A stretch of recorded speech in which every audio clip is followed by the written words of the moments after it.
What's up everybody, welcome to this brand new video. In this video we are going to learn how to use the duplicate method when building our mobile app on Xcode. So follow along with me.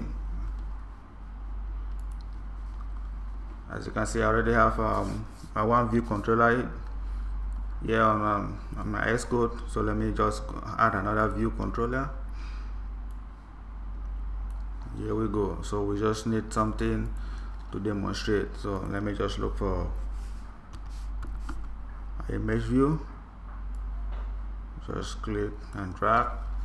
So in order for you to duplicate, you don't need to go to edit before you click duplicate.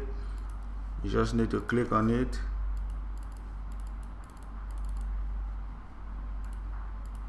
You click on it, you just hold the option key on your keyboard. You just carry, you just drag and drop. That's it. That's the short way. For you to duplicate, you hold your option key on your keyboard and then you click with your mouse on any object and then just carry it, put it in any other position where you want it to be. Okay guys, thank you for this video. Love and share the video, and if there's any comment, please post it down below. Until then, see you guys. Thank you for watching.